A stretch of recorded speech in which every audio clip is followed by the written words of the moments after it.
సీతాకాంత్ అయితే బెడ్ దగ్గర రామలక్ష్మి ఉందని చెప్పి చాప తీసుకొని కింద పడుకోవడానికి వస్తాడు. అది చూసి రామలక్ష్మి అయితే, ఏంటండి నేనేం చేసినా మీ మంచి కోసమే చేస్తున్నానండి, మీకోసమే చేస్తున్నానని చెప్పి అంటుంది. అది వినగానే సీతాకాంత్ అయితే, మంచి కోసం చేసేవాళ్ళు ఎదుటి వాళ్ళని బాధ పెట్టరు అని చెప్పి అంటాడు. అది వినగానే అక్కడ ఉన్న రామలక్ష్మి అయితే, నేను ఎవరిని బాధ పెట్టానండి, ఎవరిని ఇబ్బంది పెట్టలేదండి, నేను చెప్పింది నిజమని మీరు నమ్మితే అది ఎంత బాగుంటుందో ఒక్కసారి ఆలోచించండి, నేను చెప్పింది నిజమండి, మీ మీ చావు మీ చావును కోరుకుంటుంది మీ అమ్మ, అలాగే మీ తమ్ముడు సందీపేనండి, ఇంకెవరో బయట వాళ్ళు కాదు అని చెప్పి అంటూ ఉంటుంది. అయినా సరే సీతాకాంత్ ఆ మాటలు పట్టించుకోకుండా పడుకుండిపోతాడు.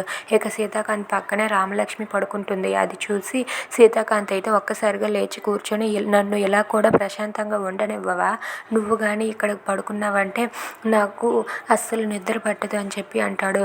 అదేంటండి అలా అంటారు, భర్త ఎక్కడ ఉంటే భార్య కూడా అక్కడే ఉండాలి కదండి అని చెప్పి అంటుంది.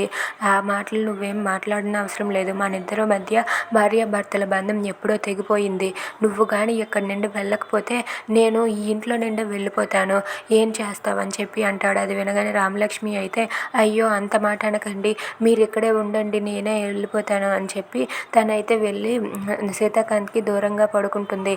ఇక తన బెడ్ పైన రామలక్ష్మి బెడ్ పైన సీతాకాంత్ అయితే కింద పడుకుంటారు. దాంతో రామలక్ష్మి అయితే, ఏమండి మనల్ని ఎవరు వేరు చేయలేరు, నేను మళ్ళీ మిమ్మల్ని మార్చుతా అని తన మనసులో దానైతే అనుకుంటూ ఉంటుంది. ఇక సీతాకాంత్ కోపంతో రగిలిపోతూ ఉంటాడు. If you like this video please subscribe.